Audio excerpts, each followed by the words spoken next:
Page 34, Dorian Run Around. Music has modes. The major scale is a mode. The minor scale is another mode. There's like 7 different modes based on the arrangements of half steps and whole steps. Dorian is one of the modes. That's what this, and jazz uses a lot of modal music. You'll get it. It just sounds a little weird, that's all. Unless you're into modes, it's not going to sound weird at all. So this may sound a little different. There you go, a little different. Melodies all over the place. At the beginning, the left hand. You have it here. Then the right hand gets it. It's like a statement and answer. 2 measures of statement, 2 measures of reply, or whatever, answer, reply. And the first 2 measures, you're going to start out sort of soft, and you're gradually going to get a little louder to sort of loud. There's not a lot of difference. In my opinion, you could actually start out soft and then go up to sort of loud, because that gives you more room to get louder. So just plan it out. You want to save most of your getting louder, your crescendo, toward the end of it. So don't crescendo too soon, because you want to lead into here. That's what we're after, so it's here.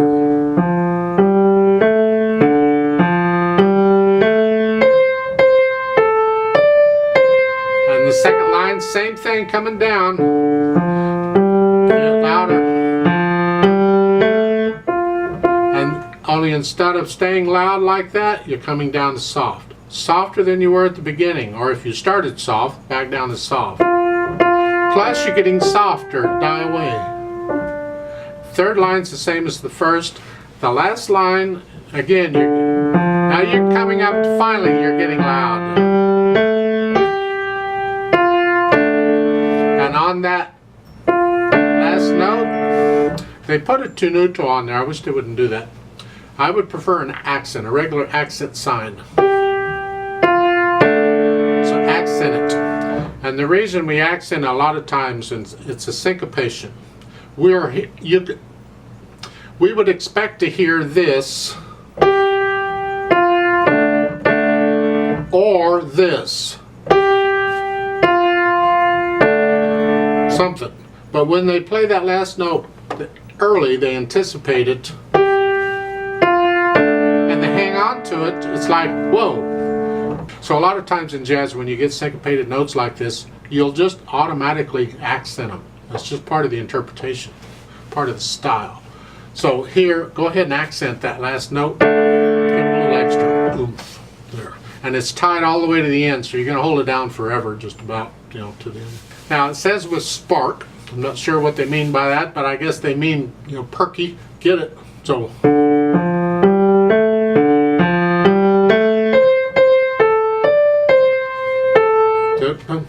We want to feel the natural accents in the measures. 1, 2, 3, 4. 1, 2, 3, 4. 1, 2,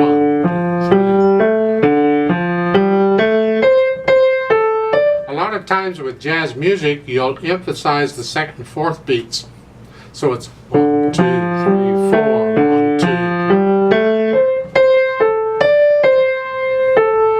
etc. So you can experiment with that. That's interpretation. You can experiment with it and see what you think of it. Just try it different ways and see what you like. Make it yours.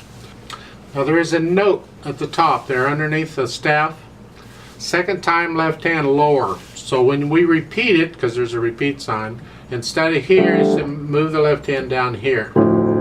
You don't have any time to do that because you're holding these notes down at the end, and then all of a sudden you got to get here. You may have to practice that. So you just cut the whole note a little bit short, lift both hands, and go on down. And then once you're there, then you can move the right hand up. Don't worry about the right hand, right? Just get the left hand where it goes, because that's kind of important. Let's try this out slowly together, just to double check the notes and the rhythms. Hands, the left hand's staying here. The right hand is up here for the 1st and 3rd lines, and it's down here for the 2nd and 4th lines. But you got rest, you got time to move. It shouldn't be a problem. So go ahead and put your hands where they start, here and here. I'll give us 4 counts. 1, 2, ready, go.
Tie, 2, 3, repeat.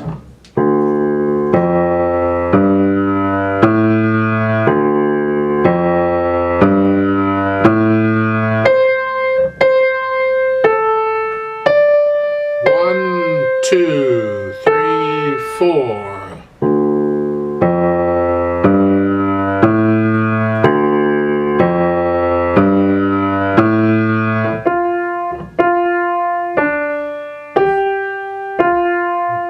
Softer.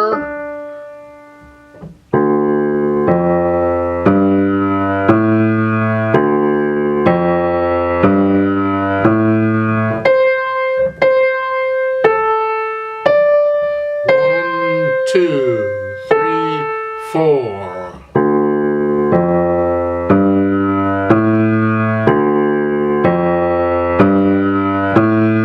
One and 2, 3, 4, tie, 2, 3, 4, off.